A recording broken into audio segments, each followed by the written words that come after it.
Subject इकॉनॉमिक्सच्या अंतर्गत म्हणजेच अर्थशास्त्राअंतर्गत डेटा विश्लेषण किंवा माहितीचे विश्लेषण डेटा ॲनालिसिस या नावाने ओळखला जातो.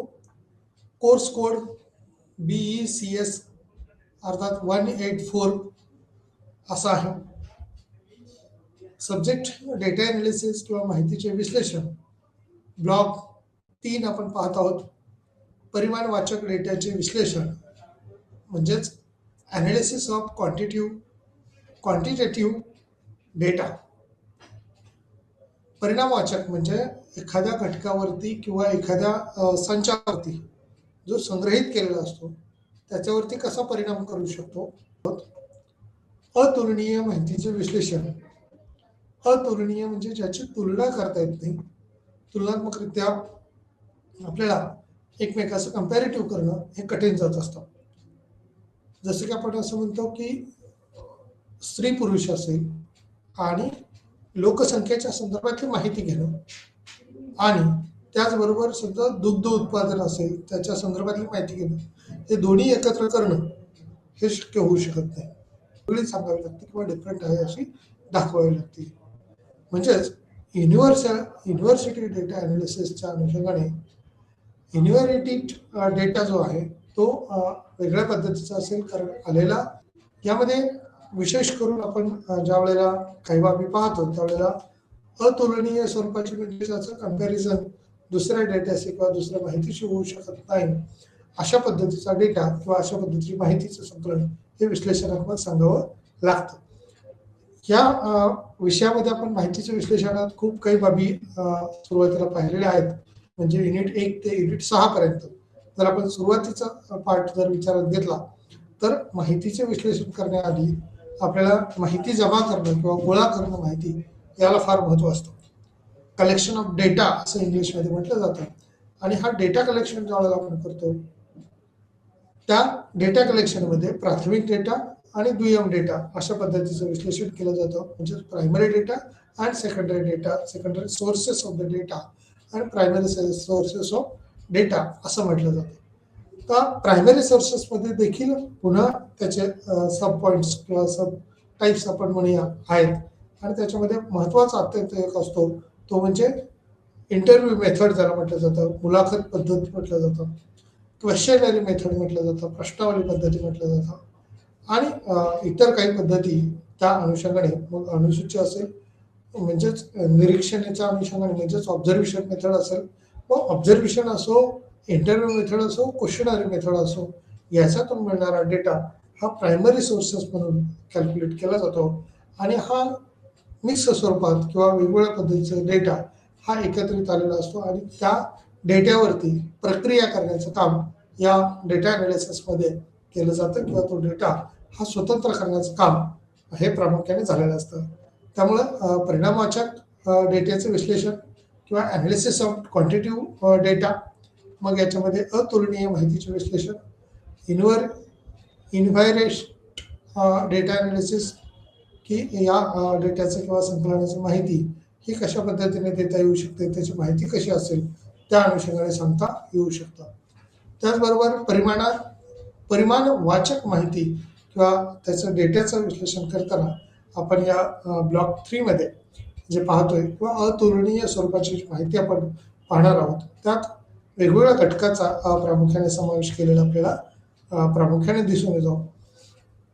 इंट्रोडक्टरी पार्ट म्हणून काही भाग दिलेला आहे प्रस्तावनेच्या अनुषंगाने.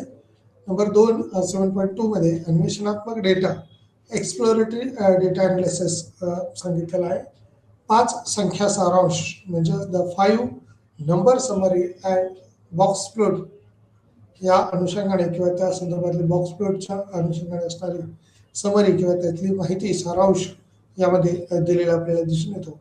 त्याचबरोबर जे उदाहरण आहे एक्झाम्पल्स दिलेले आहेत त्या संदर्भातली 7.3 मध्ये अनुमानात्मक किंवा सांख्यिकी मुलाखत, संकल्पना आणि निर्णय घेण्यामधील मध्यवर्ती प्रवृत्ती आणि फैलाव यांच्या उपायांचे महत्त्व यामध्ये दिलेलं आहे. इन्फॉर्मेशन किंवा statistics basics concept and significance of the measures of central tendency and dispersions in decisions making, त्या संदर्भातली असणारी निर्णय क्षमता ही कशा पद्धतीने असेल त्या संदर्भातली माहिती ही देखील या अनुषंगाने घेतलेली आपल्याला दिसून येते. विशेष करून अनुमानात्मक म्हणजे मिळालेला डेटा हा त्या मांडणी करणं असेल, त्याच्यावरनं अनुमान करणं किंवा निष्कर्ष करण्याचं म्हटलं जातं.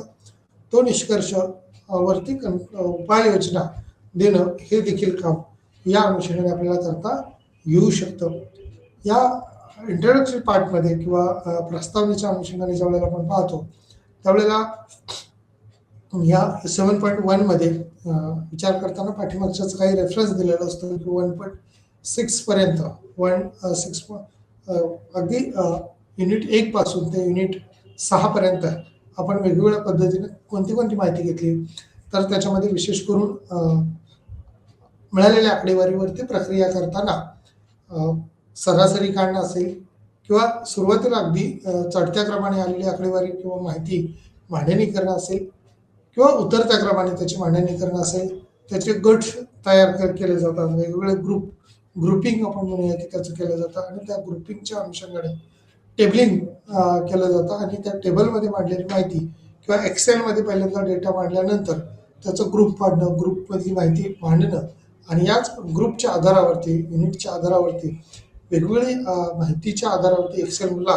जर विशिष्ट काही कमांड दिल्या तर त्याच्यातून ॲव्हरेज असेल, टोटल असेल, पर्सेंटाईल असेल किंवा टक्केवारी काढणं आपण म्हणूया, सरासरी काढणं असेल, या बाबी करणं हे सोयीचं होऊ शकतं. त्याच अनुषंगाने आणखी काही भाग सूत्ररूपाने आपल्याला काही जर मांडता आलं तर त्या सूत्रांचा उल्लेख या अनुषंगाने मध्यगा असेल, मध्यमान असेल, बहुलक असेल या सूत्रांचा वापर केला जातो. युनिट मुळात डेटाच्या विश्लेषणावर लक्ष केंद्रित करेल. एक्सप्लोरेटरी डेटा किंवा विश्लेषणापासून सुरुवात करतो, जिथे आम्ही डेटाच्या प्रमुख वैशिष्ट्यांचा शोध घेण्याचा प्रयत्न यामध्ये केलेला असतो. मग आपण लोकसंख्येबद्दलच्या निष्कर्षाची विश्वासार्हता करण्यासाठी आणि मोजण्यासाठी या पद्धतीचा समावेश असलेला दिसून येतो किंवा मेजरमेंट मेथड जी आहे ती विचारात घेतली जाते आणि त्या आधारावरतीच कठोर अनुमानात्मक आकडेवारी ही सादर केली जाते. त्या आकडेवारी सादरीकरणातून सुद्धा आपल्याला काही बाबी या प्रकर्षाने स्पष्टपणे मिळू शकतात. परंतु कोणत्याही टॉपिकचा अभ्यास करताना त्याला बेसलाईन हा डेटा असतो किंवा डेटा एनालिसिस करण्यासाठी मिळालेला डेटा हा कोणत्या पद्धतीने कोणत्या क्वेश्चनरीच्या आधारावरती कलेक्ट केलेला आहे. इंटरव्ह्यू मेथड असेल, मुलाखत पद्धत असेल तर ती मुलाखत कशा पद्धतीची आहे. ज्यावेळेला आपण पाहतो की वेगवेगळे पॉलिटिकल अजेंडेज असतात किंवा इतर काही गोष्टी डिक्लेअर झालेल्या असतात, एखादा अवॉर्ड डिक्लेअर झालेला असतं एखाद्या मोठ्या व्यक्तीला, त्यावेळेला त्याची मुलाखत हे वेगवेगळे TV चॅनलवाले घेत असतात. मग या मुलाखतीच्या अनुषंगाने वेगवेगळ्या प्रश्नांची उकल हे करण्याचं काम त्याच्यातून केलेलं असतं. सुरुवातीची इन्फॉर्मेशन जी असते ती व्यक्तीची मुलाखत घेत असताना कौटुंबिक किंवा वैयक्तिक इन्फॉर्मेशन त्याच्यातून घेतली जाते की त्यामुळं पुढं त्या व्यक्तीला स्वतःबद्दलची माहिती सांगताना, त्याच्या कार्यात्मक माहिती सांगताना काही इन्फॉर्मेशन देणं हे सोयीचं जात असतं. किंवा एखादा कलाकार असेल तर त्या कलाकाराला सुद्धा अशा पद्धतीचे इन्फॉर्मेशन विचारून त्यांनी कशा पद्धतीनं बायबोर जन्मापासून अगदी कशा पद्धतीनं वैयक्तिक माहिती विचारताना इन्फॉर्मेशन घेतली जाते आणि नंतर त्याच्या स्ट्रगल पिरियड आपण ज्याला म्हणूया, खूप कष्टाचा काळ जो असतो तो इन्फॉर्मेशनला घेतला जातो आणि या इन्फॉर्मेशनच्या आधारावरती, इन्फॉर्मेशनच्या बेसवरती पुन्हा त्याला करंट सिच्युएशनमध्ये त्यांच्या कार्याची ओळख ही सर्वांपर्यंत मुलाखतीतल्या वेगवेगळ्या प्रश्नांच्या आधारावरती केली जाते. या मुलाखतीत पूर्वार्ध वैयक्तिक स्वरूपाचा असतो, तर मध्यार्थ हा प्रोफेशनलच्या अनुषंगाने असतो आणि उत्तरार्ध हा इन फ्युचर किंवा भविष्याच्या दृष्टीनं त्याचे काही प्रश्न विचारलेले असतात, त्याची सोडवणूक त्यामध्ये केलेली असते. चर्चा केल्याप्रमाणे किंवा 6 युनिटपर्यंत चर्चा केल्यानंतर त्याचा वितरणातून विविध आलेख जसे की हिस्टोग्राम असेल, वारंवारता असेल, बहुभुज असेल, ओघीव असेल निर्धारित करण्यासाठी बांधले जाऊ शकतात. वितरणाचा आकार किंवा स्वरूप या व्यतिरिक्त विविध आकडेवारी जसे की सरासरी आणि डेटाचा सारांश देण्यासाठी मानक किंवा त्याची काही मोजमापाची साधनं जी आहेत ती विचारात घेतली जातात. विचलनाची गणना यातून केली जाते आणि याच विचलनाच्या गणनेच्या आधारावरती ही माहिती मांडणं किंवा माहितीच्या आधारावरती विश्लेषण करणं हे सोयीस्कर जात असतं. त्यामुळे डेटा विश्लेषण करताना वेगवेगळ्या पद्धतीने डेटा कलेक्ट करणं आणि त्या डेटावर प्रक्रिया करणं या दृष्टीने विचार केलेला आपल्याला दिसून येतो. त्यामुळे अन्वेषणात्मक डेटा विश्लेषण करताना कोणत्या पद्धती वापराव्यात, कोणत्या पद्धती सोयीस्कर ठरतील या अनुषंगाने या युनिटच्या मध्ये अन्वेषणात्मक डेटा विश्लेषण याच्यावरती विशेष भर दिलेला आपल्याला दिसून येतो. त्याच अनुषंगाने 5 संख्या सारांश आणि बॉक्स प्लॉटच्या अनुषंगाने किंवा डेटा सेटचा लेख आहे जो किमान डेटा मूल्यापासून A1 पर्यंत क्षैतिज रेषाकडून क्वांटिटी 3 पासून कमाल डेटा मूल्यापर्यंत क्षैतिज रेषा काढणे आणि रेखाचित्र काढणे. एक बॉक्स ज्याच्या उभ्या बाजू आहेत मध्यांक किंवा Q2 मधून जाणाऱ्या बॉक्सच्या आत उभ्या रेषेसह Q1 Q3 मधून जातो आणि त्याच प्रक्रियेच्या आधारे चरणाखालील विश्लेषणात्मक माहिती ही आपल्याला करता येऊ शकते किंवा तशी मांडणी करता येऊ शकते. आता याच संख्यात्मक मांडणी करताना मग त्याला काही फॉर्म्युले देणं अपेक्षित आहे. मग इथं A1 असा दिलेला आहे किंवा त्याचा मेजरमेंट विचारात घेतलेला आहे. Q3 असेल, Q2 असेल, Q1 असेल, Q3 याच्यातून वेगवेगळ्या पद्धतीनं मांडणी करून या डेटाचं विश्लेषण किंवा डेटा संदर्भातली माहिती हे प्रामुख्याने दिलेली असते. एक्झाम्पल्स देताना त्यांनी काय सांगितलं, dietitian is interested in comparing the sodium content of real cheese with the sodium content of cheese substitute. The data for 2 random samples are shown. Compare the distributions using box plot. या अनुषंगाने सुद्धा माहिती ही दिलेली असते. Real चीज च्या अनुषंगाने किंवा चीज substitute ज्या आहे त्या संदर्भातली माहिती यामध्ये दिलेली आहे. 310, 420, 45, 40, 220, 240, 180, 90. त्याचबरोबर चीज सबस्टिट्यूटच्या मध्ये किंवा त्या अनुषंगाने रिअल चीज आणि चीज सबस्टिट्यूट म्हणजे त्याला काही पर्याय 270, 180, 250, 290, 130, 260, 340, 310 अशा पद्धतीच्या एक्झाम्पलच्या अनुषंगाने आपल्याला याची सॅम्पल साईज ही विचारात घ्यावी लागेल. आणि compare the distribution using box plot किंवा त्या संदर्भातली माहिती ही त्याच्यात मांडलेली आपल्याला दिसून येते. अनुमानात्मक सांख्यिकी किंवा मूलभूत संकल्पना आणि निर्णय घेण्यामधील मध्यवर्ती प्रवृत्ती आणि पहिल्याच्या यांच्या उपायांचे महत्त्व हे देखील दिलेलं आपल्याला सुस्पष्टपणे दिसून येत असलेलं दिसून येतं. वेगवेगळी आकडेवारी ही कशा पद्धतीने मांडता येईल किंवा त्याच्या माहितीचं विश्लेषण कसं घेता येईल, त्याचे निर्णय क्षमता, मूलभूत संकल्पना, त्या अनुषंगाने असणाऱ्या वेगवेगळ्या व्याख्या असतील, सूत्र असतील, त्या संदर्भातली माहिती करून घेणं आणि निर्णय घेण्यामधील मध्यवर्ती प्रवृत्ती आणि फैलाव यांच्या उपायांचे महत्त्व हे देखील विचारात घेतलेलं आहे. अनुमानात्मक किंवा सांख्यिकी आणि मूलभूत संकल्पना आणि निर्णय घेण्यामधील मध्यवर्ती प्रवृत्ती आणि फैलाव यांच्या उपायांचे महत्त्व हे देखील त्यामध्ये विशेष करून दिलेलं दिसून येतं. अनुमानाच्याच अनुषंगाने किंवा सांख्यिकीय, मूलभूत संकल्पना आणि निर्णय घेण्यामधील मध्यवर्ती प्रवृत्ती आणि फैलाव यांच्या उपायामध्ये कशा पद्धतीने भिन्नता असते किंवा कोणते बदल असू शकतात, कोणत्या बदलाच्या अनुषंगाने माहिती मिळू शकते, ते देखील आपल्याला या चॅप्टरमध्ये किंवा या युनिटमध्ये पाहायला मिळताना दिसतं.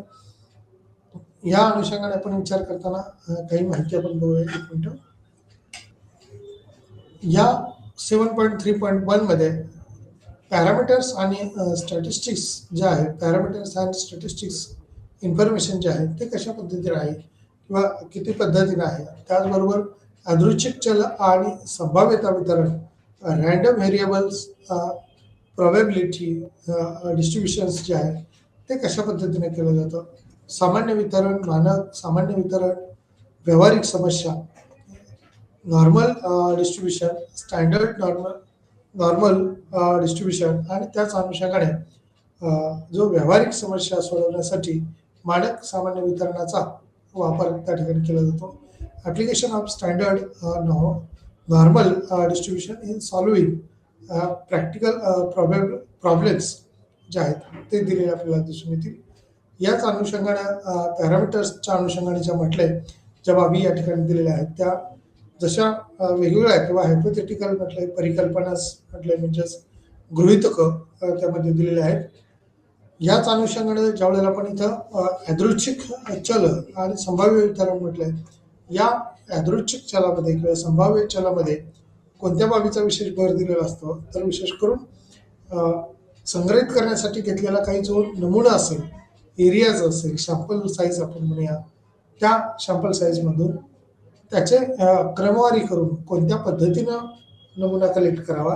म्हणजे एकूण आपण म्हणूया की 1000 कुटुंबापैकी समजा 100 लोकांची किंवा 100 आयडेंटिफाईड जो क्वांटिटी आहे त्या अनुषंगाने इन्फॉर्मेशन कलेक्ट करायची असेल तर 100 पर्यंतची जी काही कौटुंबिक संख्या असेल किंवा इन्फॉर्मेशन असेल त्याची क्रमवारी लावली जाते. 1 2 3 4 5 6 7 8 असे 1000 पर्यंत क्रमवारी लावली जाते आणि त्यातून पहिले 2 त्यानंतरचे 2 सोडून म्हणजे किंवा समसंख्या कलेक्ट केली जाते किंवा काही डिस्टन्सवरने 1 to 10 म्हणजे 1 घ्यायचा, त्यानंतर 10 घ्यायचा, नंतर 20 घ्यायचा, नंतर 30 घ्यायचा. म्हणजे केवळ पहिल्या 100 मधून आपल्याला 10 एवढी संख्या मिळेल, दुसऱ्या 100 मधून 10, तिसऱ्या 100 मधून 10, अशा पद्धतीने 1000 संख्येपैकी केवळ 100 ही संख्या निवडली जाते. म्हणजे काही सिमिलॅरिटी त्या ठिकाणी विचारात करून यादृच्छिक नमुना निवड पद्धतीने माहिती ही कलेक्ट केली जाते. आणि त्याच अनुषंगाने ज्यावेळेला दुसरा भाग पाहतो आपण त्यावेळेला लॉटरी पद्धतीमध्ये एकूण 100 चिठ्ठ्या तयार केल्या जातात आणि त्या 100 चिठ्ठ्या बॉक्समध्ये एकत्र करून तो बॉक्स डिझॉल्व्ह केला जातो.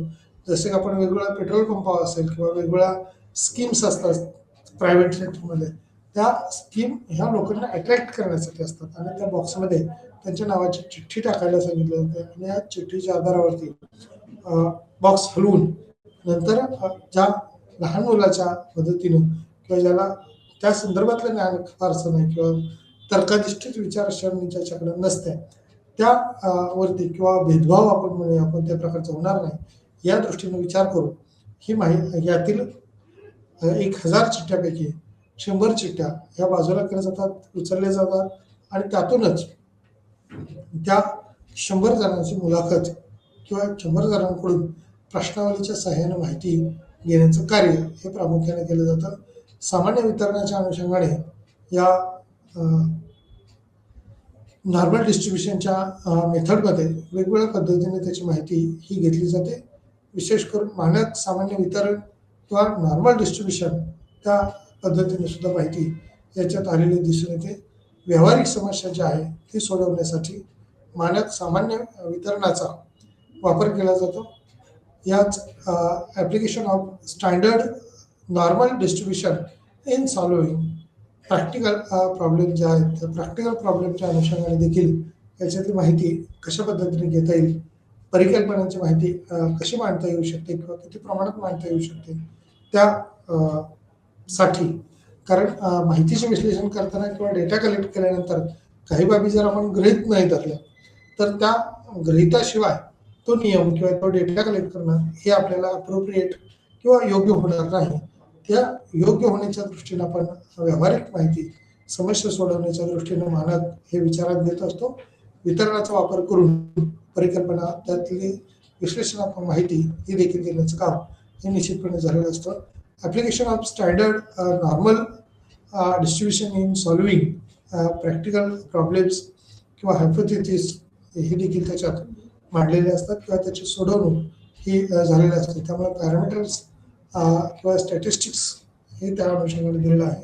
यादृच्छिक चल आणि संभाव्यता वितरण किंवा सामान्य वितरण, मानक सामान्य वितरण व्यावहारिक समस्या सोडवण्यासाठी मानक सामान्य वितरणाचा वापर केला जातो. त्या अनुषंगाने त्याची माहिती ही देखील घेतलेली असते. Parameters and statistics, random variables and probability distributions किंवा त्या अनुषंगाने आलेली माहिती ही देखील त्याच्यामध्ये सामान्यपणे घेतलेली असते. व्यावहारिक समस्या सोडवण्यासाठी मानक सामान्य वितरणाचा वापर, परिकल्पना, application of standard normal distribution in solving practical problems ज्या आहेत ते व्यावहारिक ज्या अडचणी असतील त्या पाहिल्या जातात आणि त्या अनुषंगाने माहिती ही मांडली जाते. याच्यामध्ये पॅरामीटर्स आणि स्टॅटिस्टिक्सच्या अनुषंगाने माहिती मांडताना काही बाबी ह्या सुस्पष्ट होतात. यादृच्छिक चल आणि संभाव्यता वितरण जे आहे त्यात काही बाबी ह्या मांडल्या जातात. Total area under density curve, total area जो आहे तो या ठिकाणी पूर्णपणे दाखवलेला आहे ग्राफच्या अनुषंगाने आणि त्याच्यातला हा जो P in bracket x1 small x small and x2 अशा पद्धतीचं सूत्र देऊन ही इन्फॉर्मेशन किंवा या ठिकाणचा डेटा जो आहे तो सॅम्पलिंगसाठी कलेक्ट केलेला आपल्याला दिसून येतो. The total area under density किंवा लोकसंख्येच्या अनुषंगाने लोकसंख्येची घनता कर्व दाखवणारा हा वक्र दिसून येतोय. यात यादृच्छिक चल आणि संभाव्यता वितरण जे आहे त्या अनुषंगाने आपल्याला माहिती ही मिळू शकते.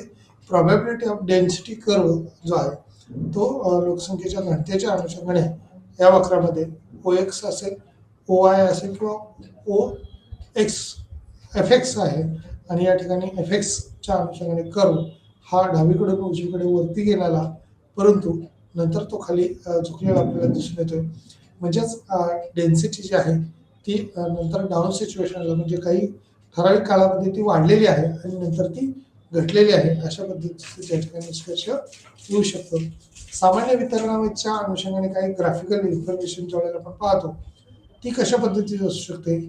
यामध्ये world approach what is kind norms सरिंग्स स्नॉक इन फिगर 7.2 म्हणजेच ही 7.2 मिनिटची आकडेवारी दिलेली आहे.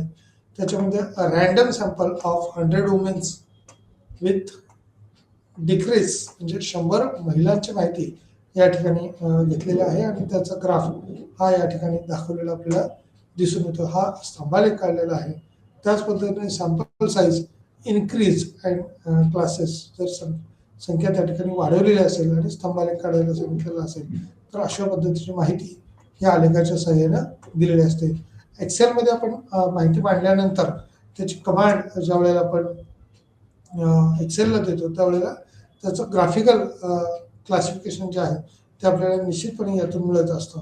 मग या ठिकाणी स्तंभालेखाच्या अनुषंगाने असेल, सॅम्पल साईज कशा पद्धतीने घेतली आहे, रँडम असेल किंवा सॅम्पल साईज असेल त्या आधारावरती आपल्याला ही माहिती मांडता येऊ शकते किंवा तसे तर्क त्या ठिकाणी जोडता येऊ शकतात.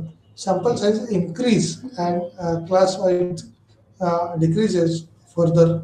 या ठिकाणी सुरुवातीची रँडम साईज ही थोडी घेतली होती, नंतर सॅम्पल साईज जो आहे तो थोडासा वाढवला आणि त्यानंतर आणखी जास्त वाढवला तर त्या ठिकाणी ग्राफिकल इन्फॉर्मेशन आपल्याला अशी मिळू शकते.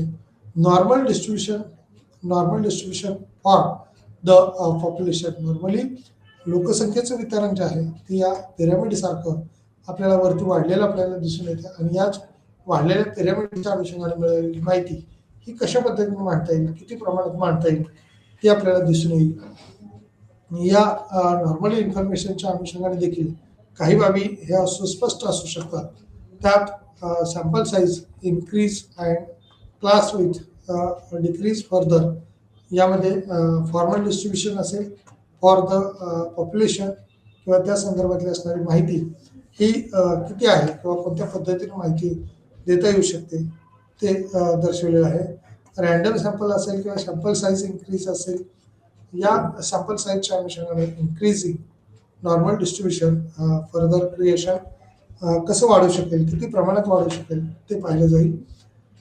हाच ग्राफिकल इन्फॉर्मेशन ज्या वेळेला आपण पाहतो 0.99900 त्याच बरोबर find this area find are in the table as 0.9991 किंवा 0.03 हा या ठिकाणी दर्शवलेला दिसून येतो. त्यामध्ये क्रिटिकल रिजनल इन्फॉर्मेशन जे आहे ती कशा पद्धतीने आहे. द क्रिटिकल रिजनल्स किंवा the critical value from Z table आणि झेड टेबलच्या अनुषंगाने ई the critical and non critical regional and the critical value are show in the following या अनुषंगाने माहिती देत असताना ती माहिती कशा पद्धतीची असेल किंवा किती प्रमाणात असेल ते दर्शवण्याचं काम यातून केलेलं आपल्याला विशेष करून जाणवतं किंवा त्या संदर्भातली माहिती आपल्याला घेता येऊ शकते. The critical and non critical regional and the critical value are shown. ती इन्फॉर्मेशन किती मिळू शकते, कोणत्या पद्धतीने मिळू शकेल त्या बाबीवरती विशेष भर आपल्याला दिलेला दिसून येतो. या इन्फॉर्मेशनमध्ये फाइंड द एरिया म्हणजे त्याचा एरिया पहिल्यांदा आपल्याला निश्चित करावा लागेल. त्या एरियाच्या आधारावरती आपल्याला जर माहिती देता आली तर त्या माहितीतून बायफर्केशन करणं हे सोयीस्कर होऊ शकतं किंवा त्या आधारावरती स्ट्रक्चर करणं, ग्राफ करणं, आलेख काढणं आपण म्हणूया सोयीस्कर होऊ शकतं.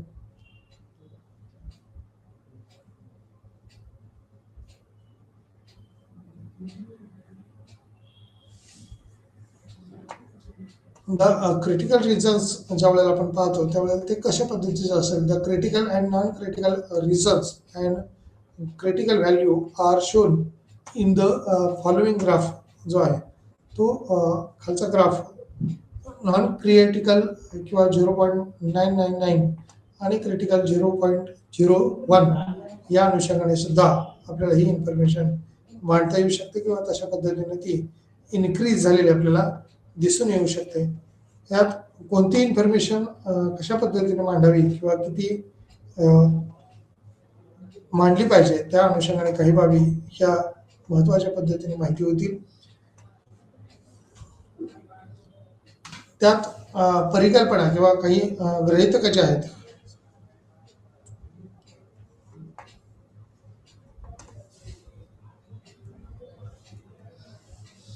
याच संशोधकांना अनेक प्रकारच्या प्रश्नांची उत्तरे देण्यात रस असतो. उदाहरणार्थ पारंपरिक ऑन पेक्षा नवीन शिकवण्याचं तंत्र जर आपण वापरलं तर त्याचाही आपल्याला बेनिफिट हा निश्चितपणे होत असतो. संशोधकांना अनेक प्रकारच्या प्रश्नांची उत्तरे हे देण्यात रस असतो, परंतु उदाहरणासाठी पारंपरिक ऑन पेक्षा किंवा पारंपरिक पद्धतीऐवजी आधुनिक पद्धतीनं जसं की आता आपण असं गृहीत धरू शकतो की विद्यार्थ्यांना उत्तरपत्रिका लिहिण्यामध्ये तितकासा रस नसतो, कारण ती लिहिण्याची सवय आता कोविडच्या दरम्यान आपली कमी झालेली दिसून येते. कारण ऑनलाईन पद्धतीनेच आपल्याला शिक्षण मिळालं, ऑनलाईन पद्धतीनंच आपण सर्वजण परीक्षाही देत होतो, त्यामुळं हस्तलिखित किंवा हाताने लिहिणं याचा सराव हा कमी झालेला दिसून येतो. त्यामुळं पारंपरिक ऑन पेक्षा नवीन शिकवण्याच्या तंत्र हे चांगले आहे की नाही हे एखाद्या शिक्षकाला पाहावेसे वाटेल. त्यानंतर त्या अनुषंगाने शून्य गृहीतक म्हणजे नल हायपोथेसिस त्या ठिकाणी विचार करून त्याची मांडणी केली जाईल. पर्यायी गृहीतक किंवा अल्टरनेट हायपोथेसिस काही मांडता येऊ शकतं का त्या अनुषंगाने देखील विचार केला जाईल. या ठिकाणी एक एक्झाम्पल दिलेलं आहे. The null and alternative hypothesis are stated together and the null hypothesis contain the equal to sign as shown where k represent a specified number. या ठिकाणचा k हा स्पेसिफाईड नंबर विचारात घेतलेला आहे. इक्वल टू अँड साइन किंवा त्या अनुषंगाने असणारा टू टेल टेस्ट किंवा टेस्ट त्या ठिकाणचे H O is equal to K H alpha K H 0 is equal to K H O high K H O म्हणजे लेफ्ट हँड टेस्ट त्या ठिकाणी दिलेले आहेत. या टेस्टच्या अनुषंगाने किंवा या सूत्र पद्धतीनं काही माहिती हे मांडलेली असते. त्यामुळे संशोधकांना अनेक प्रकारच्या प्रश्नांची उत्तरे ही देण्यात रस असतो.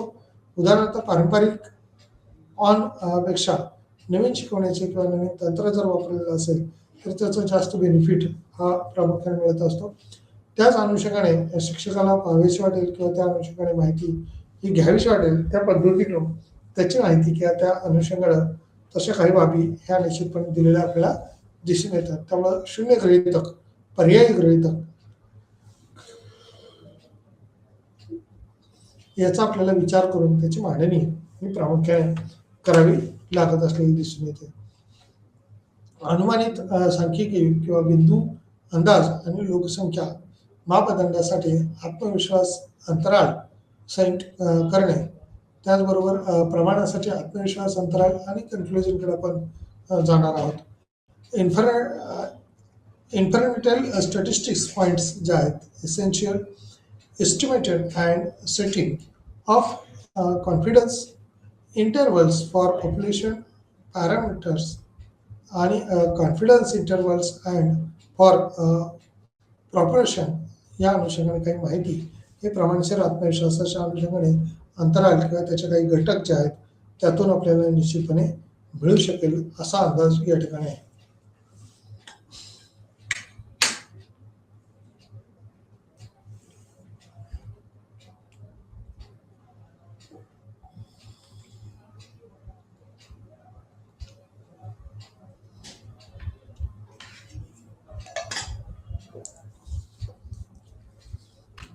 याच परिकल्पनांच्या अनुषंगाने घेतलेल्या माहितीच्या आधारावरती आपल्याला काही इन्फॉर्मेशन ही मिळवता येऊ शकते किंवा अनुमानित करता येते. त्यामध्ये 7.4.1 जो आहे तो लोकसंख्येसाठी पॉईंट किंवा अंदाज हा सरासरी निश्चित करणं. समजा कॉलेजच्या शिक्षकाला या सेमिस्टरची इच्छा आहे की शिक्षक 10 विद्यार्थ्यांचा यादृच्छिक नमुना निवड करू शकतो आणि 100 पैकी 65 असे या विद्यार्थ्यांच्या सरासरी गुणावर दंड करू शकतो. म्हणजेच या ठिकाणचं ज्या वेळेला आपण आकड्यांच्या स्वरूपामध्ये विद्यार्थ्यांची माहिती कलेक्ट करत असतो त्यामध्ये एखाद्या वर्गातली विद्यार्थी संख्या ही विचारात घेऊन FY असेल किंवा SYच्या विद्यार्थ्यांची संख्या असेल किंवा आपण अगदी 12वीच्या विद्यार्थ्यांची संख्या घेऊया, 120ची तुकडी जर असेल, डिव्हिजन असेल तर 120 विद्यार्थ्यांपैकी संख्येपैकी आपल्याला प्रश्नावलीच्या सहाय्यानं माहिती कलेक्ट करताना काही निवडक विद्यार्थ्याकडून अगदीच 20 विद्यार्थ्याकडून किंवा 10 विद्यार्थ्यांचा यादृच्छिक नमुना निवड करून म्हणजे चढत्या किंवा उतरत्या क्रमानुसार किंवा रोल नंबरनुसार बर्थ डेटनुसार त्या विद्यार्थ्यांची क्रमवारी ही लावून घेणं अपेक्षित आहे. त्याच अनुषंगाने त्याच्या चिठ्ठ्या नावं तयार करणं आणि त्या एका बॉक्समध्ये टाकून पुन्हा डिझॉल्व करणं किंवा हलवणं आणि त्यातून 10 चिठ्ठ्या ह्या वेगळ्या करणं किंवा 10 पैकी या 100 पैकी या 10 चिठ्ठ्याच्या वरची माहिती ही वेगळी करून त्याच 10 मुलांकडून इन्फॉर्मेशन घेतली जाते. त्याच्या संदर्भात मी मग अशी सांगितलं तसं वैयक्तिक इन्फॉर्मेशन किंवा कौटुंबिक माहिती त्याच्यात सुरुवातीला विचारली जाईल, वैयक्तिक त्याच्या संदर्भातलं विचारलं जाईल आणि नंतर एज्युकेशनच्या संदर्भात किंवा शिक्षणाच्या संदर्भात त्याच्या झालेला बदल या अनुषंगाने माहिती घेतली जाईल किंवा ती अभ्यासाची माहिती नसता इतर ॲक्टिव्हिटीच्या संदर्भातली माहिती जर असेल तर त्याचाही बेनिफिट त्याच्यामध्ये दिसून येतो. त्यामुळे विद्यार्थ्यांचा यादृच्छिक नमुना निवड होऊ शकतो का, 100 पैकी 65 असे या विद्यार्थ्यांच्या सरासरी गुणावर दंड आकारू शकतो तर त्या अनुषंगाने त्याची माहिती ही मिळू शकते. त्यामुळे लोकसंख्येसाठी पॉईंट अंदाज हा सरासरी विचारात घ्यावा लागतो. समजा कॉलेजच्या शिक्षकाला किंवा सेवकाला जर आपण ज्यावेळेला कॉलेजच्या शिक्षकांची माहिती कलेक्ट करावायची असेल आणि काही लिस्ट दिलेली असेल तर त्या लिस्टच्या आधारावरती सुद्धा ही माहिती अपडेट केली जाते, अपडेशन त्याच्यात आलेलं दिसून येतं. त्यामुळं 100 विद्यार्थ्यांचा हा यादृच्छिक नमुना निवड होऊ शकतो आणि 100 पैकी 65 असे या विद्यार्थ्यांच्या सरासरी गुणावर दंड करून त्याची माहिती जी आहे ती इन्फॉर्मेशन ही घेतलेली आपल्याला दिसून येते. त्याच पद्धतीनं जी माहिती मिळत असते किंवा येत असते त्या अनुषंगाने त्याचं विश्लेषण किंवा त्याच्यावरती होणारा परिणाम हा काय होऊ शकतो, कशा पद्धतीने होऊ शकतो त्याची मांडणी विशेष करून डेटा ॲनालिसिसमध्ये किंवा माहितीच्या विश्लेषणामध्ये केली जाते. पहिल्यांदा तर त्याच्यातून कन्क्लुजन काढलं जाईल, निष्कर्ष काढला जाईल.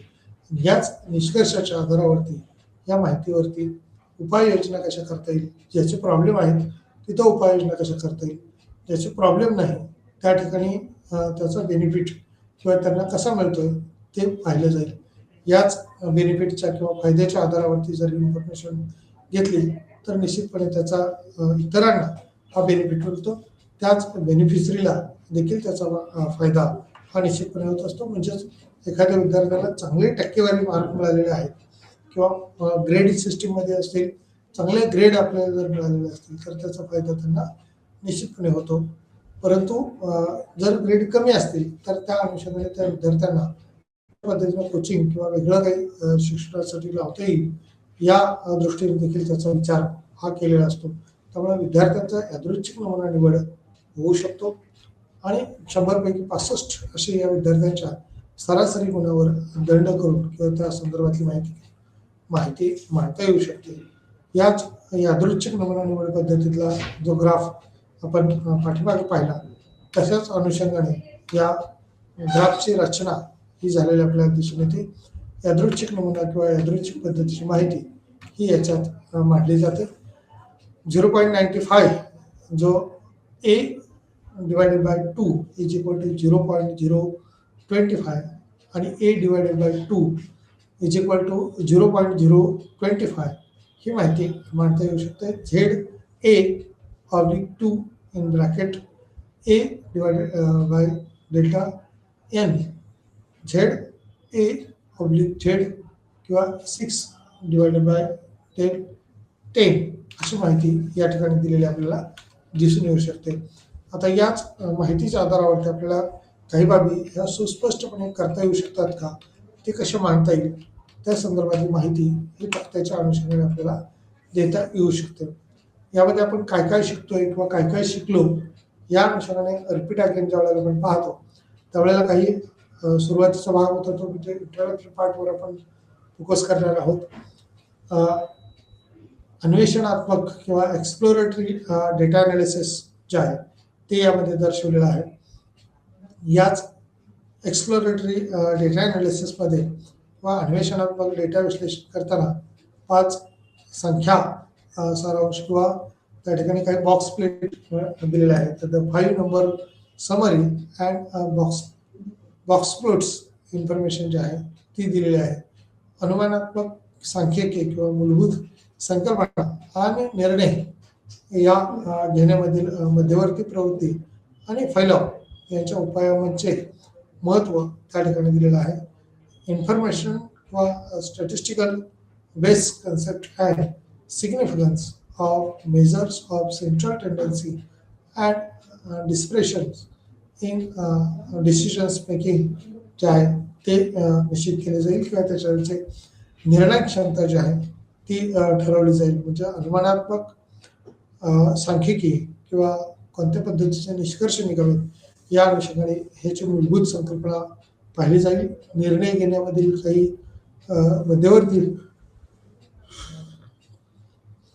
मध्यवर्ती प्रवृत्ती असतील आणि त्याच्या अनुषंगाने फैलाव उपायांचे महत्त्व हे देखील त्यातून सुस्पष्ट होऊ शकतं. त्याच अनुषंगाने तुम्ही वर्णनात्मक मापाची गणना शिकलात किंवा जसे की सरासरी पेट्रिएशनचे माप आणि टक्केवारी हे देखील माहिती होणं.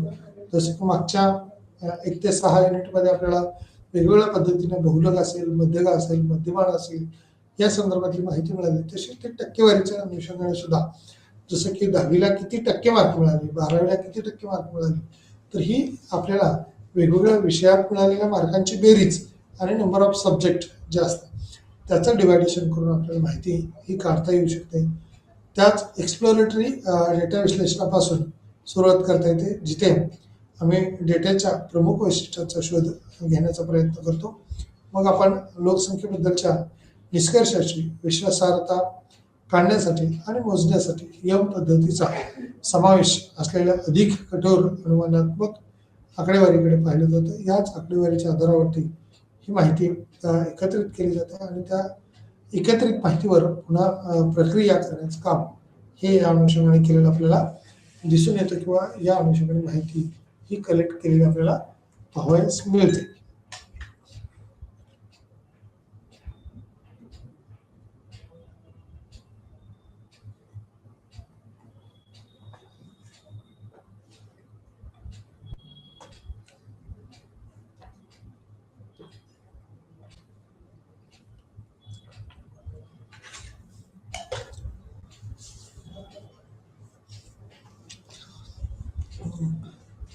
पॉप्युलेशन या शब्दाचा अर्थ किंवा लोकसंख्या या शब्दाचा अर्थ हा आपण ज्या क्षेत्राचा किंवा ज्या विषयाचा अभ्यास करणार आहे तिथली असणारी एकूण संख्या याच्याशी संबंधित आहे. म्हणजे लोकसंख्येबद्दलच्या निष्कर्षाचे विश्वासार्थ करण्यासाठी आणि मोजण्यासाठी यम पद्धतीचा समावेश असलेल्या अधिक कठोर अनुमानात्मक आकडेवारीचा आधार या ठिकाणी घेतला जातो. या आकडेवारीच्या आधारावरती माहिती ही कलेक्ट केली जाते आणि विविध वर्णनात्मक मापाची गणना याच्यात केलेली आपल्याला दिसून येते. व्हेरिएशनचे माप आणि टक्केवारी इत्यादीचा विचार करता यामध्ये त्याची काही वैशिष्ट्ये, प्रमुख डेटा जो असतो तो डेटा कशा पद्धतीने घेता येईल किंवा त्याची सर्व इन्फॉर्मेशन ही मिळवण्याचं काम त्याच्यातून केलेलं असतं.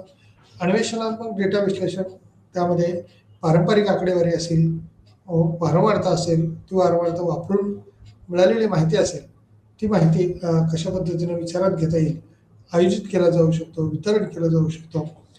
त्याच अनुषंगाने चर्चा केल्याप्रमाणे या वितरणातून विविध आलेख हे देखील काढता येऊ शकतात. कारण आलेखाच्या सहाय्याने माहिती जर आपण दिली तर त्याचा समोरच्यावरती चटकन इम्पॅक्ट हा चांगला पडतो किंवा पटकन आलेखातून माहिती ही समजायला सोपी जाते. त्यामुळं सुरुवातीचे डेटा हा एक्सेल शीटमध्ये आपण घेऊ शकतो.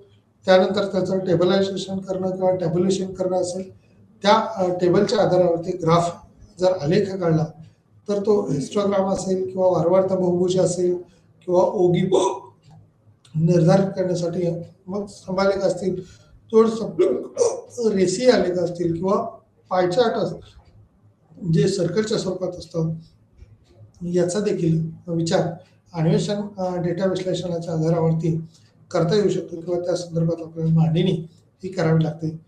या व्यतिरिक्त विविध आकडेवारी जी आहे जी की आपल्याला केवळ माहिती मांडावी लागते, त्याची सरासरी काढल्यानंतर किंवा सरासरीच्या आधारे देखील ग्राफ काढता येतो. हा डेटाचा कन्क्लुजन किंवा माहितीचं कन्क्लुजन सारांश रूपाने त्याची माहिती ही मांडली जाते. अर्थात त्याचं मानक हे ठरवलं जातं किंवा त्याचं ग्रुपिंग हे निश्चित केलं जातं, मोजमापाचं साधन हे ठरवलं जातं आणि त्या आधारावरतीची माहिती एकत्रित करण्याचं कार्य हे प्रामुख्याने केलं जातं. 5 संख्या सारांश म्हणजे यामध्ये विशेष करून काही बॉक्स प्लेट किंवा बॉक्स प्लेट हा डेटा सेटचा आलेख आहे आणि जो किमान डेटा मूल्यमापनापासून A1 पर्यंत क्षैतिज रेषा काढून Q3 पासून कमाल डेटा मूल्यापर्यंत क्षैतिज रेषा काढणे आणि रेखाचित्र काढणे.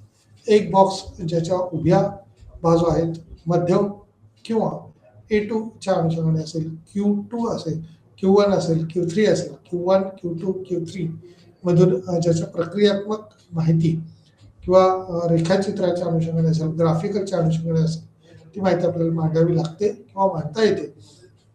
परंतु याच्या इन्फॉर्मेशननुसार जर एक्झाम्पल आपण पाहतो त्यावेळेला तो डेटा कलेक्ट करताना जे क्वेश्चन दिलेला असतो तो question dedicate is interested in compare the sodium content of real cheese with the sodium content of the cheese.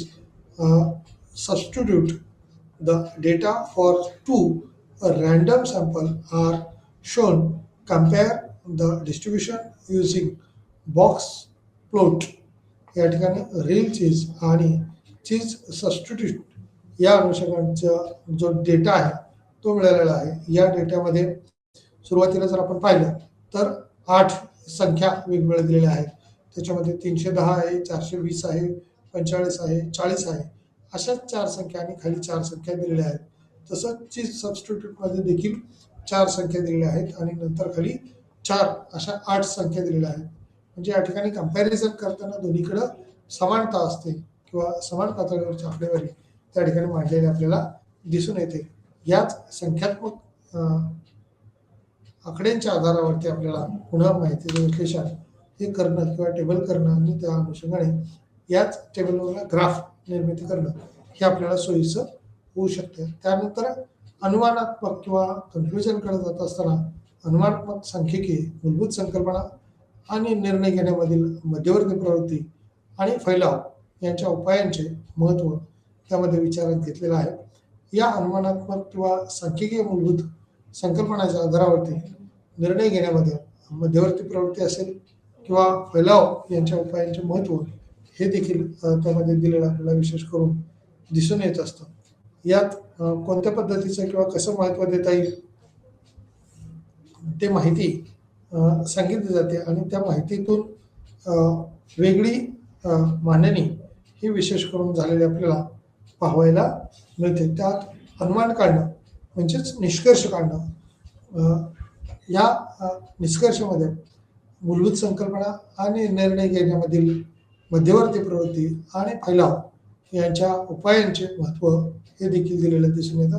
याच उपायांच्या अनुषंगाने किंवा उपायातून पुढची निर्मिती किंवा पाठीमागच्यातल्या काही समस्या असतील तर त्या दिसून येतील आणि उपायातून माहिती मांडणी होऊ शकते. पॅरामीटर्स आणि स्टॅटिस्टिक्स या अनुषंगाने देखील माहिती मिळू शकते किंवा त्याच्या मेजरमेंटची काही साधनं हे विचारात घेतली जातात. यादृच्छिक चल म्हणजे यादृच्छिक पद्धतीने मिळालेला डेटा घेतल्यानंतर त्याची मांडणी ही संभाव्य वितरणाच्या आधारावरती ही केली जाते. असामान्य वितरण पद्धती किंवा वितरण प्रणालीच्या आधारावरती मांडणी करताना वेगवेगळा भाग हा विचारात घेतला जातो. व्यावहारिक समस्या असतील, स्टँडर्ड नॉर्म डिस्ट्रीब्युशन असतील, application of standard norm distribution in solving practical problems जे आहेत ते मांडलेले दिसतात. परिकल्पनाच्या अनुषंगाने किंवा काही गृहीतकाच्या अनुषंगाने ही माहिती आपल्याला मांडता येऊ शकते आणि ती समोरच्यापर्यंत किंवा तशा पद्धतीचे निष्कर्ष हे गव्हर्नमेंटपर्यंत आपल्याला देता येऊ शकतात. त्याचाच आधारावरती स्टेट असतील, सेंट्रल गव्हर्नमेंट असतील, वेगवेगळ्या पॉलिसीज या डिक्लाय होऊ शकतात, ते निश्चित होऊ शकतात आणि याच पॅरामीटर्स आणि स्टॅटिस्टिक्सच्या आधारावरती माहिती ही समोरच्यापर्यंत किंवा समोरच्यांना चांगली समजून देता येऊ शकते. यादृच्छिक चल आणि संभाव्यता वितरण जो आहे, total area under density curve म्हणजे या ठिकाणी लोकसंख्येच्या घनतेच्या संदर्भातील माहिती ग्राफमध्ये दाखवलेली आहे. प्रॉबॅबिलिटी डेन्सिटी किंवा लोकसंख्या घनतेची किंवा शक्यता, प्रॉबॅबिलिटी आहे, संभाव्यता म्हटले किंवा शक्यता अशी दर्शवलेली आहे. अशा पद्धतीची संभाव्यता असताना याच्यात कुठल्या प्रकारचे कन्क्लुजन काढता येऊ शकतील किंवा त्या रिकमेंडेशन काही देता येऊ शकतील का निष्कर्ष आणि उपायाच्या अनुषंगाने. तर हा यादृच्छिक चल आणि संभाव्यता डेटा वितरणाचा हा ग्राफिकल इन्फॉर्मेशन किंवा पिरॅमिड सुद्धा म्हणता येऊ शकतं. स्टॅटिस्टिक्सच्या अनुषंगाने माहिती मिळालेली आहे. सामान्य वितरणामध्ये हा ग्राफिकल जो दाखवलेला आहे तो random sample of 100 womens point decrease केलेली दिसून येते. Sample size increase and plus weight decrease further, sample size increase and close, normal distribution for the population किंवा सर्वसाधारण याचं वितरण हे आलेखाच्या साहाय्यानं मांडणी आपल्याला करता येऊ शकते किंवा ते रिकमेंडेशनच्या अनुषंगाने त्या माहितीचे विश्लेषण आपल्याला देता येऊ शकतं. आता ह्या रँडम सॅम्पल आणि रँडम सॅम्पल ऑफ 100 वुमन्स किंवा 100 महिलांची with decrease, sample size in increase and classes, त्याच्या वर्गवारीनुसार किंवा वर्गानुसार त्याची सॅम्पल साईजची मांडणी ही केलेली आपल्याला दिसून येते. सामान्यतः वितरण प्रणालीच्या अनुषंगाने त्यानंतर सॅम्पल साईजमध्ये आणखी वाढ झाली तर त्याच्यात डिक्रिजायझेशन किंवा फर्दर सिच्युएशनवरती normal distribution or the population किंवा एक सर्वसाधारण विश्लेषणात्मक मांडणी करताना अशा पद्धतीचा पिरॅमिड हा तयार झालेला आपल्याला दिसून येतो. याच पिरॅमिडच्या अनुषंगाने find the area in the table as या टेबलच्या अनुषंगाने 0.999 हा जो यात 0.990 असा ग्राफिकल इन्फॉर्मेशन किंवा डेटा दिलेला आहे आणि 0.03 व 2.3 असेल तर याची माहिती आपल्याला प्रकर्षाने जाणवते. झेड या अनुषंगाने याची माहिती दिली जाऊ शकते. The critical regions, the critical and non-critical reasons and the critical value area shown in the following. म्हणजे संकट काळात आपण ज्यावेळेला म्हणतो की हा डेटा कलेक्ट करणं शक्य होत नाही किंवा काही अडचणी येतात, त्यावेळेला त्याची मांडणी करताना या ठिकाणी रेड लाईन दिलेली आहे किंवा त्या अनुषंगाने क्रिटिकल रिजन्स दिलेले दिसून येतात. ते मायनस मायनस असताना परत +2.33 असा डेटा हा कलेक्ट केलेला किंवा त्या अनुषंगाने त्याची मांडणी झालेली आपल्याला दिसून येते. परिकल्पना किंवा संशोधकांना अनेक प्रकारच्या प्रश्नांची उत्तरे हे देण्यात रस असतो. संशोधकांना कारण डेटा कलेक्ट करताना अनेक प्रश्नांची उकल ही झालेली असते किंवा काही उत्तरं मिळालेली असतात, तर काही उत्तरं हे अनुत्तीर्ण स्वरूपाचे असतात. त्यावेळेला सुद्धा ऑब्झर्वेशन मेथडनुसार काही तर्क काढून त्याचा अंदाज उदाहरण पारंपरिक ऑन पेक्षा नवीन शिकवण्याचे तंत्र किंवा पारंपरिक मेथडऐवजी न्यू टेक्नॉलॉजी जर वापरली तर एज्युकेशन सिस्टीम असो किंवा कोणतीही एखादी पद्धत असो त्याच्यामध्ये नाविन्यपूर्णतेचं बदल केले जर असतील तर त्याचा बेनिफिट्स हा नक्की मिळत असतो. त्यामुळं शून्य गृहीतक असतील किंवा पर्यायी गृहीतक असतील त्या अनुषंगाने त्याची माहिती देण्याचं कार्य झालेलं आपल्याला दिसून येतं. पेक्षा नवीन शिक्षकाला किंवा त्या संदर्भातील माहिती ही कशी देता येईल, कशी पाहता येईल, त्या अनुषंगाने आपल्याला वेगवेगळे घटक हे प्रकर्षाने किती बदलतात, कशा पद्धतीने बदलतात ते पाहावं लागेल. शून्य गृहीतक किंवा पर्यायी गृहीतक जे आहे ती वापरलेलं आपल्याला दिसून येतं. संशोधकांना अनेक प्रकारच्या प्रश्नांची उत्तरे देण्यात रस असतो. उदाहरणार्थ पारंपरिक ऑनपेक्षा नवीन शिकवण्याचे तंत्र चांगले आहे की नाही हे एखाद्या शिक्षकाला पाहावेसे वाटते किंवा त्या अनुषंगाने त्याची माहिती हा तो शिक्षक मिळवून देऊ शकतो. त्याच अनुषंगाने ही परिकल्पना किंवा गृहीतक विचार करताना टेल टेस्ट किंवा राईट टेल टेस्ट आणि लेफ्ट टेल टेस्ट या 3 प्रकारच्या टेस्ट विचारात घेतले जातात. त्याच्यामध्ये HO=K, HO=K, HO=K.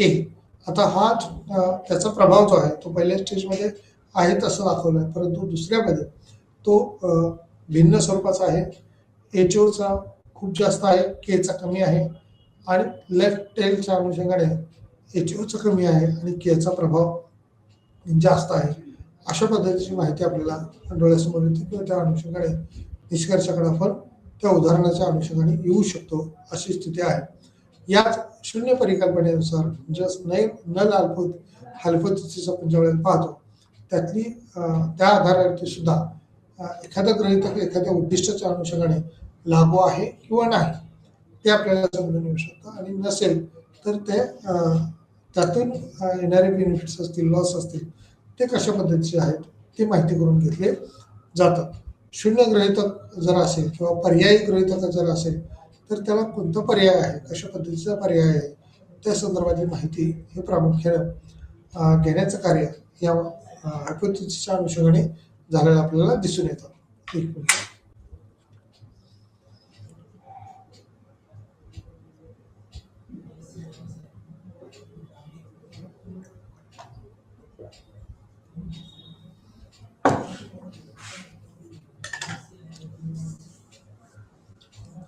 परिकल्पना ह्या वेगवेगळ्या पद्धतीच्या मांडलेल्या असतात किंवा काही गृहीतक धरावे लागतात. जसं की आपण ज्यावेळेला शिक्षक वर्गावरती जात असतो त्यावेळेला शिक्षकांनी असं गृहीत धरलेलं असतं की वर्गात विद्यार्थी आहेत आणि मी जाऊन लेक्चर घेऊ शकतो. म्हणजे लेक्चर घेण्यासाठी विद्यार्थी असणं किंवा समोरचा श्रोता असणं हा अपेक्षित असतो. जर श्रोताच नसेल तर एकट्याला लेक्चर घेणं किंवा एकट्याला त्या ठिकाणचं भाषण करणं असेल, शिकवणं असेल तर ते शक्य नसतं. त्यामुळं काही गृहीतकं ही विचारात घ्यावी लागतात. त्या गृहीतकाच्याच आधारावरती आपल्याला मांडणी ही वेगवेगळ्या पद्धतीने करता येऊ शकते. त्यात अनुमानिक सांख्यिकी बिंदू असतील, त्याचा अंदाज घेणं असेल, एकूण लोकसंख्या किंवा ज्या समूहाचा आपण अभ्यास करणार आहोत त्याची एकूण संख्या ही समजली पाहिजे आणि त्या संदर्भातले मापदंड हे विचारात घेऊन आत्मविश्वास अंतराल सेट करणं अपेक्षित असतं. प्रमाणासाठी आत्मविश्वास अंतर हे विचारात घेऊन इन्फॉर्मेटिव्ह स्टॅटिस्टिक्स पॉईंट किंवा estimation and setting of confidence interval for population and parameters हे विचारात घेतले जातात. Confidence and intervals for proportions हे किती आहेत, कशा पद्धतीचे आहेत त्याची माहिती ही घेतलेली आपल्याला दिसून येते. लोकसंख्येसाठी पॉईंट किंवा अंदाज हा सरासरी समजा एक या ठिकाणची एज्युकेशनल इन्स्टिट्यूटच्या अनुषंगाने विद्यार्थ्यांची माहिती करताना यादृच्छिक नमुना निवड पद्धती वापरून 10 विद्यार्थ्यांची माहिती घेतली तर त्या 10 विद्यार्थ्यांच्या अनुषंगाने एकूण 100 पैकी 65 विद्यार्थ्यांनी किंवा 10 विद्यार्थ्यांनीच 65 विद्यार्थ्यांच्या सरासरी गुणावर किंवा 65% मार्क हे सरासरी पद्धतीनं मिळालेली आपल्याला दिसून येतात किंवा त्याच्या आसपासची संख्या ही त्या पॅरामीटरच्या अनुषंगाने विचारात घेतलेली असेल. म्हणजे फर्स्ट क्लास असेल, सेकंड क्लास असेल किंवा डिस्टिंक्शन असेल, यामध्ये 65 विद्यार्थ्यांची संख्या ही विद्यार्थ्यांच्या सरासरी गुणावर परिणाम करणारी किंवा प्रभाव टाकणारी असणारी दिसून येते. याच्यातून मग बहुलक काढणं असेल किंवा इतर माहिती काढणं असेल ते सोयीस्कर होऊ शकतं. या पिरॅमिडच्या अनुषंगाने देखील सूत्ररूपाने आपल्याला काही माहिती ही मांडता येऊ शकते किंवा या माहितीच्या आधारावरती त्याची उल्लेख किंवा वाहपोह आपण चांगल्या पद्धतीने करू शकतो. हे युनिट स्पष्ट करताना विशेषपणे काय प्रकट होऊ शकतं तर पाहण्यासाठी डेटा तपासण्यासाठी बॉक्स प्लॉट आणि 5 संख्येचा किंवा त्या अनुषंगाने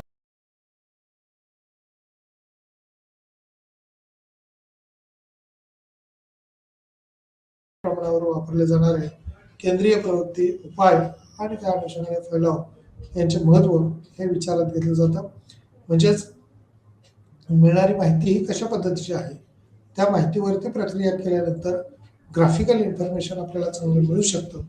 यात दुमत असण्याचं कारण नाही आणि ग्राफिकल इन्फॉर्मेशनमुळं निष्कर्ष काढणं असेल, त्यावरती उपाययोजना करणं असेल ते सोयीचं होतं किंवा ते तशा पद्धतीने मांडणी करता येऊ शकते. त्यामुळे तपासण्यासाठी बॉक्स प्लेट आणि 5 संख्येचा किंवा त्या पदमालेतल्या काही निवडक संख्यांची मांडणी ही संख्यांच्या आधारावरती आपल्याला करता येऊ शकते किंवा सांख्यिकीय माहिती आपण केंद्रीय प्रवृत्तीची जी काही मापनं आहेत, मग सरासरी असेल, टक्केवारी काढणं असेल, मध्य असेल, मध्यगा असेल, याच्या आधारावरती आपल्याला करता येऊ शकते. या ठिकाणी आपण थांबूया. Thank you so much.